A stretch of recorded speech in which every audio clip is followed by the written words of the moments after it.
nós estamos falando nesse programa da cura do filho do régulo que estava para a morte. Eu falei então que aquele régulo, ele tomou uma atitude, versículo 47, ouvindo esse que Jesus vinha da Judéia para a Galiléia, foi ter com ele e rogou que descesse e curasse o seu filho. Então a primeira atitude, foi ter com ele, rogou-lhe. Rogar quer dizer implorar, pedir, solicitar. E eu digo para você nesta oportunidade que a misericórdia do Senhor é muito grande.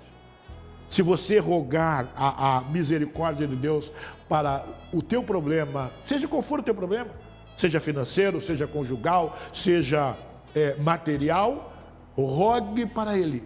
A Bíblia diz, no capítulo 33 do livro do profeta Jeremias, clama a mim. Primeiro, você tem que clamar. E eu responder-te-ei. Resposta de Deus, chegai-vos a mim, e eu chegarei a vós, diz a palavra do Senhor. Clama. Primeiro, atitude pessoal, personalista tua. É você que tem que clamar. O problema é você. O problema é você que tem. E quando você tem um problema, você tem que pedir. Clama e eu vou te responder. Muitas vezes você não recebe porque você não clama. E às vezes você clama e clama mal. Muitas vezes querendo colocar Deus na parede. Às vezes você clama querendo colocar Deus na parede. Deus não é teu manda-leite, não. Rogar significa você implorar. Rogar significa você pedir com rogos. Pedir com atitude humilde. Atitude humilde. Senhor, se tu quiseres, tu pode me limpar, disse aquele leproso no livro de Marcos. Aquele leproso do livro de Marcos, ali diz assim, Senhor, se tu quiser, tu pode me limpar. E Jesus disse, eu quero ser limpo. Eu quero ser limpo. Então aquele homem chegou com rogos. Senhor, se tu quiseres, tu pode me limpar. Se tu quiser, tu pode curar o meu filho. Se tu quiser, tu pode curar minha filha. Se tu quiser, tu pode curar minha esposa. E se tu quiser. A vontade de Deus, ela é soberana. A vontade de Deus é soberana. Sabe por quê, irmãos? Porque às vezes pode que não seja a vontade de Deus te curar. Pode ser que a vontade de Deus não seja a vontade de curar a pessoa que você quer. Primeiro que Deus, Ele é soberano nas suas atitudes. Ele é soberano naquilo que Ele faz. Você tem que crer em Deus, independente de qualquer coisa que Ele faça na tua vida. Mas aquele régulo, diz que ele rogou ao Senhor, Senhor, o meu filho está morrendo. Ouvindo este versículo 48. Então Jesus disse, se tu não vir sinais e milagres, não crereis? Então Jesus, primeiro contestou aquele homem. Confrontou aquele homem. E às vezes, irmão, nós somos confrontados pela palavra, e muitas vezes nós ficamos bicudo, nós ficamos, como diz o gaúcho, ficamos beiçudo, com beicinho. Não, Jesus é soberano naquilo que Ele faz. Bendito e exaltado seja o nome do Senhor. E aquele homem não se importou com aquele chamativo que Jesus fez. E quando você tem uma bênção, você não se importa. Eu me lembro que uma mulher cirofenícia, ela se aproximou de Jesus porque a sua filha estava terrivelmente endemoniada em casa, e certamente ela olhava para outro, olhava para um, olhava para outro, e ia num lugar, ia no outro, a filha cada vez pior, e ela ficou sabendo de Jesus e foi ao encontro e se atirou aos pés do Senhor. E Jesus disse, olha mulher, não é bom eu pegar e tirar o pão da mesa dos filhos e lançar os cachorrinhos.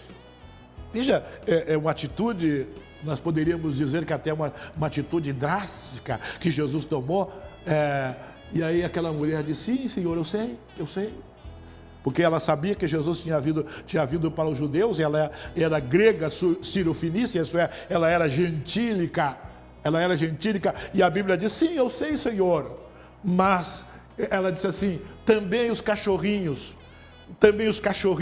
se alimentam das migalhas que caem da mesa do seu dono. Também os cachorrinhos se alimentam das migalhas que caem da mesa do seu dono. E Jesus então olha para aquela mulher e disse, mulher, nem mesmo em Israel eu vi tamanha fé. Porque Jesus chamou ela de cachorra, né? E ela não se importou com aquele adjetivo que Jesus lhe deu e disse, também eu sei que também os cachorrinhos se alimentam das migalhas que caem da mesa do seu dono. E Jesus disse, eu não vi, nem em Israel eu vi tamanha fé. Vai e seja feita como tu queres.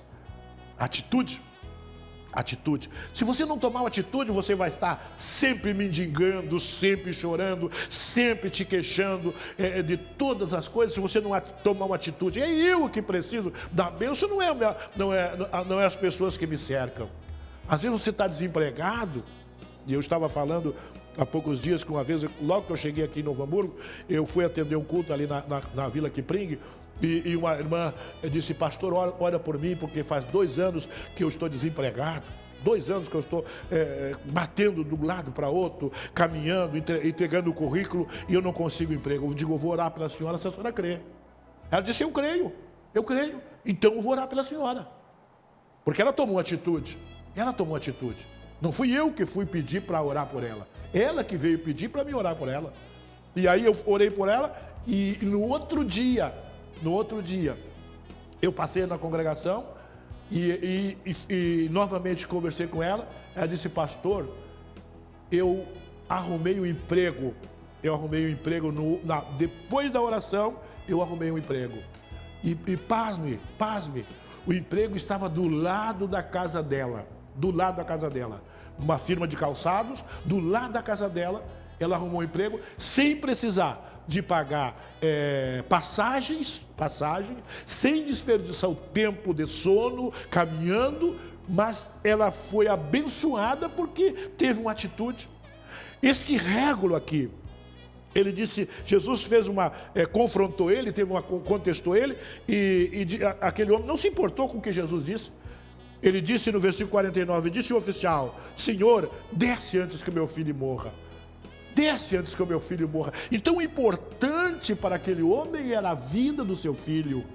Não era a vida das pessoas, não era o que Jesus estava dizendo, que se ele não visse o milagre, ele não ia crer. Não, o importante para ele era a vida do seu filho. E aí Jesus então vai dizer assim, vai, verso de número 50, vai, o teu filho vive. E aí, meus queridos, aconteceu uma coisa, aquele homem, mesmo não vendo o milagre do seu filho que estava em Cafarnaum, a Bíblia diz na continuidade do versículo 50, e o homem creu na palavra de Cristo, creu na palavra que Cristo lhe disse e foi. Então ele creu. Há poucos dias eu falei aqui que o ladrão da cruz, um deles disse assim para Jesus, lembra-te de mim, Senhor, quando tu entrar no teu reino. Então aquele homem entendeu que diante dele estava o Filho de Deus. Que diante dele estava o Filho de Deus. Lembra, Senhor, quando tu entrar no teu reino.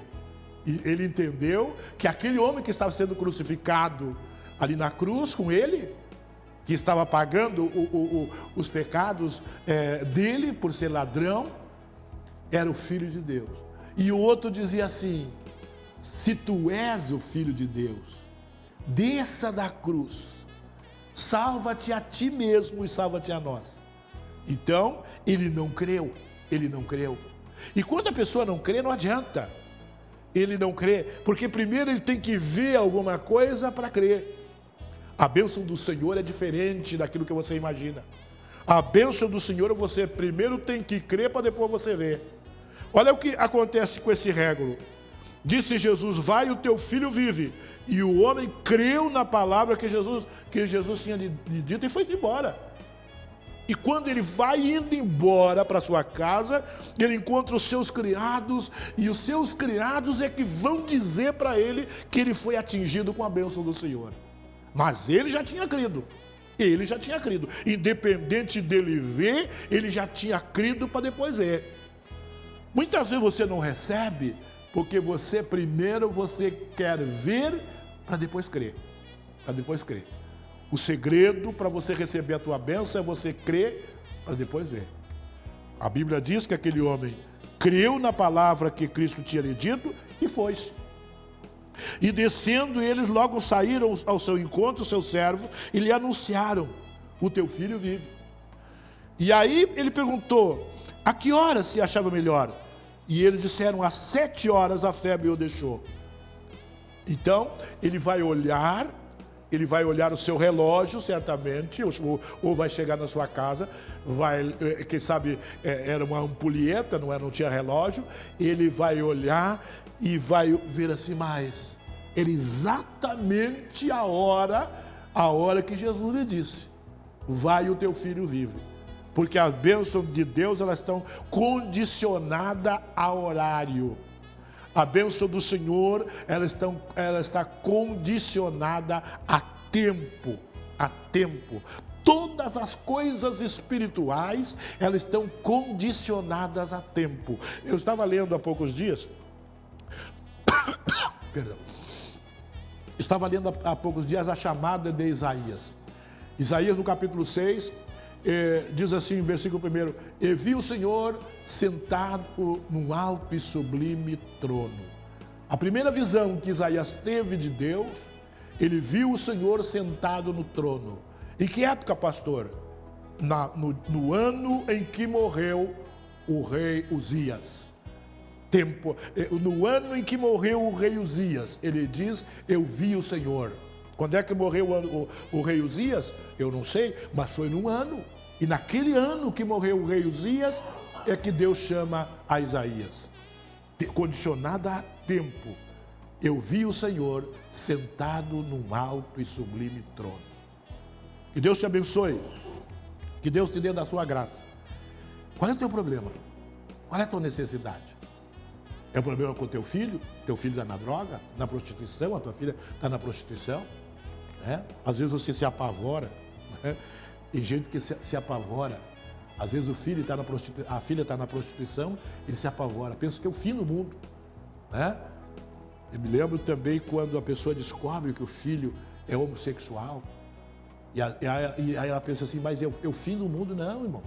Não é o fim do mundo. Não é o fim do mundo.